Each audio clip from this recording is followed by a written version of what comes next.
Pemirsa, krisis kelaparan yang melanda Gaza pada akhirnya membuka mata dunia internasional hingga membuat sejumlah negara yang menjadi sekutu Amerika dan Israel berencana untuk mengakui Palestina sebagai negara merdeka. Dan langsung kita akan membahas terkait dengan hal ini bersama dengan pengamat geopolitik Timur Tengah, Ibu Dina Sulaiman. Selamat sore, Ibu Dina. Iya, selamat sore Mbak Soza. Baik, Bu Dina, kalau kita lihat ya, Prancis, Inggris sudah mengatakan akan mengakui Palestina dan beberapa negara Eropa lainnya akan juga dorong untuk mengakui Palestina. Nah, kalau menurut Anda, dari kacamata Anda, gelombang seruan untuk mengakui Palestina sebagai negara merdeka saat ini seberapa signifikan bisa membuat adanya perubahan terkait dengan konflik di Timur Tengah khususnya di Gaza? Baik, yang pertama adanya pernyataan bersama dari sekitar 15 negara barat ya yang semula adalah sekutu Israel itu kemudian menyatakan akan mengakui Palestina sebagai negara merdeka itu sebuah perkembangan yang tidak terduga ya.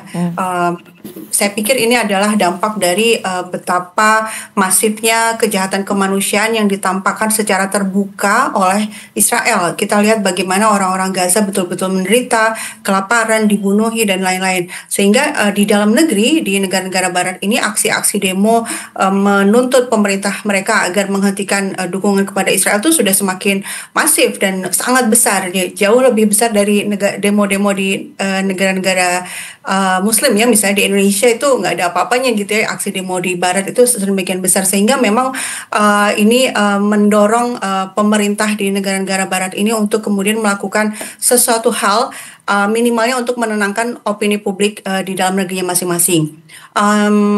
Tapi kalau misalnya dampak politik ya tentu ada ya, seandainya benar akhirnya mereka memberikan pengakuan itu memang ada dampak politiknya minimalnya gitu ya, minimalnya adalah ada legitimasi tambahan untuk perjuangan orang-orang Palestina, bangsa Palestina, kemudian ada dukungan moral tambahan gitu untuk mereka. Dan juga tekanan kepada Israel semakin besar. Cuma di lapangan, nah ini saya pikir hanya sekedar pengakuan tidak akan memberikan dampak apa-apa untuk situasi di Gaza saat ini. Baik. Nah kita tahu juga ya Bu ya, Israel masih bolak-balik mengkhianati kesepakatan terkait dengan gencatan senjata dan masih terus melakukan agresi. Nah kalau dilihat per kondisi hari ini Bu, apakah pergeseran sikap dari negara-negara barat yang tadinya merupakan sekutu Amerika Serikat dan juga Israel ini dan mengancam atau mengatakan menegaskan mereka akan segera mengakui negara Palestina ini membuat kondisi-kondisi yang dilakukan oleh Israel mengkhianati apa yang sudah disepakati, bahkan sampai dengan saat ini kita tahu bencana kelaparan terjadi di Gaza ini menjadi salah satu faktor-faktor yang membuat pergeseran sikap politik tersebut. Seperti yang saya katakan tadi, untuk di lapangan di Gaza itu tidak akan ada perubahan ketika yang dilakukan oleh negara-negara besar ini hanya sekedar pengakuan gitu ya.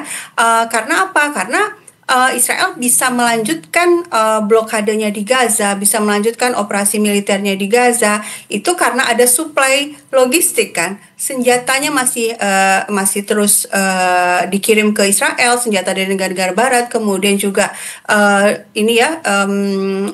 bomnya juga masih dikirim, seluruh peralatan militer yang dimiliki Israel itu kan sebagian besarnya itu didatangkan dari negara-negara Barat, terutama Amerika Serikat.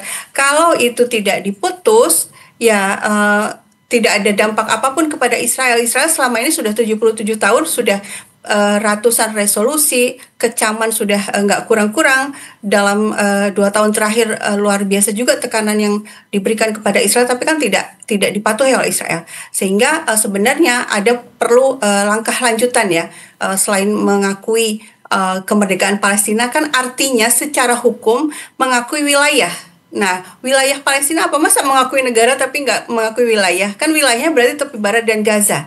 Nah, konsekuensi hukumnya ketika sudah mengakui Palestina sebagai negara berarti Israel itu juga harus dipaksa untuk keluar dari tepi barat yang saat ini diduduki oleh Israel dan harus berhenti memblokade Gaza, dan bahkan sekarang tentara Israel ada di Gaza, berarti harus ditarik keluar, dan perbatasan Gaza juga harus dibuka karena sebuah negara nggak boleh diblokade. Sebuah negara merdeka, kita misalnya Indonesia negara merdeka terus diblokade kan tidak boleh, itu melanggar hukum internasional. Itu yang penting dicermati bahwa pengakuan ini masih sebatas ini ya langkah politis, tapi untuk di lapangan perlu ada pemutusan hubungan ekonomi dan tekanan ekonomi yang dilakukan negara-negara Barat terutama kepada Israel.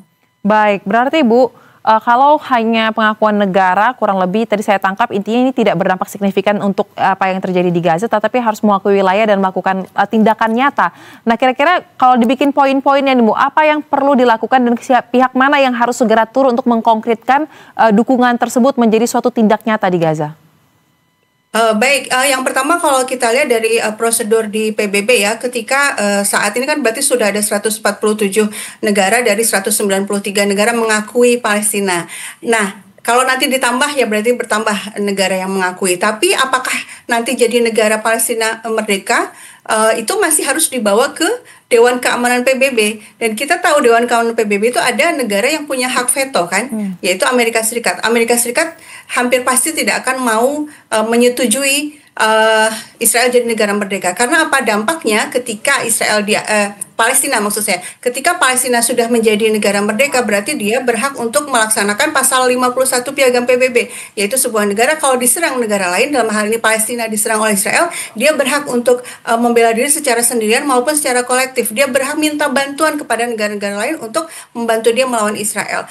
Dan negara-negara lain yang ingin membantu berarti tidak lagi melanggar hukum internasional. Nah, ini tentu tidak diinginkan oleh Amerika Serikat.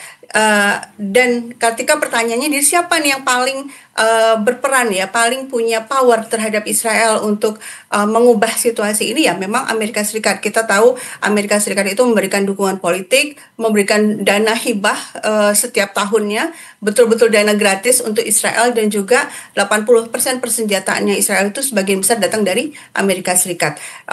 Dan artinya apa? Tekanan terhadap Amerika juga sebenarnya perlu dilakukan ya oleh komunitas internasional untuk berhenti memberikan dukungan tanpa syarat kepada Israel seperti selama ini. Baik, kita harapkan gelombang seruan pengakuan negara ini bisa lagi dilanjutkan dengan gelombang mengakui wilayah dan langkah-langkah konkret lainnya ya Bu ya untuk menyelesaikan kasus yang terjadi di Gaza. Terima kasih pengamat geopolitik Timur Tengah Ibu Dina Sulaiman telah berbagi analisanya bersama kami di Berita Satu Sore. Salam sehat Ibu. Iya, terima kasih. Pemirsa, pameran otomotif Gias 2000